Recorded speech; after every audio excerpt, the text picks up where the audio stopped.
Hello, geometry folks, and welcome to Skills Review from Semester 1. Today we're going to review midpoint formula, distance formula, and slope formula. You need your calculator, your notes, and a pencil, and we will get started. All right, here we go. Midpoint formula. Midpoint formula is used to find the middle of 2 points. So the formula is midpoint is equal to the x's added together divided by 2 and the sum of the y's added together divided by 2. So here's an example. 5 comma negative 2, 6 comma 2. Add the x's together and you get 5 plus 6 divided by 2. Add the y's together, negative 2 plus 2 divided by 2. And then your midpoint is going to be 6 plus 5 is 11. 11 divided by 2 is 11 halves. Negative 2 plus 2 is 0. 0 divided by 2 is 0.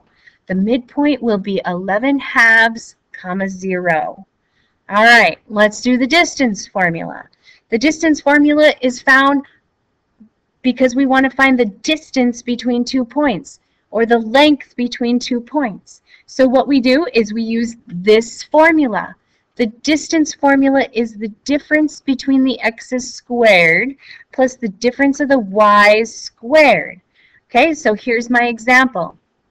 7 comma negative 6, negative 5 comma negative 10. We are going to find the difference of the x's. So we're going to take x2, which is negative 5, subtract that from subtract 7, and square it. Then we're going to find the difference of the y's. That's negative 10, subtract a negative 6, and square it. And then we make sure that we square root the whole thing. So distance is equal to, we're going to have to do what's underneath the radical first. Negative 5 minus 7, that's negative 12 squared, plus negative 10, subtract a negative 6 would be add 6, which would give us negative 4, and square that. Distance is going to be equal to negative 12 squared is 144, 4 squared is 16, and the square root of that. So distance is equal to the square root of 160. Now if I wanted you to simplify this radical, we want to think about a perfect square that goes into 160. That would be 16 and 10. The square root of 16 would be 4, so it'd be 4 square roots of 10.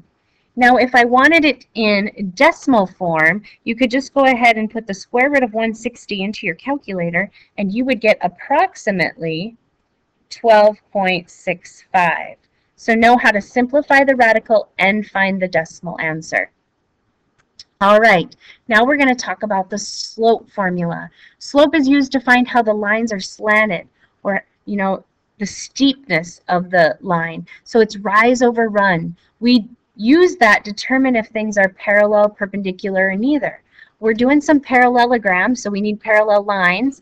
Some of our diagonals are forming perpendicular, so the reason why we want the slope formula and relearn this is because we will be using them in our quadrilaterals. So let's take 2 lines and use the slope formula. And remember, the slope formula is the difference of the y's over the difference of the x's. So here are my 2 lines, and I want to find out if they're parallel, perpendicular, or neither. So the first thing I need to do is I need to find the slope of each line. So the slope of the first line would be the difference of the y's. So negative 10 subtract negative 6 all over negative 5 subtract 7. And I would get negative 4 over negative 12, and 2 negatives make a positive 1/3. And then I'm going to find the slope of line 2, the difference of the y's over the difference of the x's, and that would give us 1/3. And then if I were to compare these 2 slopes, they would be what? They would be parallel, because parallel lines have the same slope. What do perpendicular lines have? Well, they're opposite. Remember, one has to be positive, one has to be negative, and they're reciprocals. Remember, like 1/2. So if I have 2, the reciprocal would be negative 1/2. These would be perpendicular. All right? So hopefully It was a quick review. Hopefully you understand the distance formula, midpoint formula, and the slope formula so we can practice it tomorrow. That's all, folks. Geometry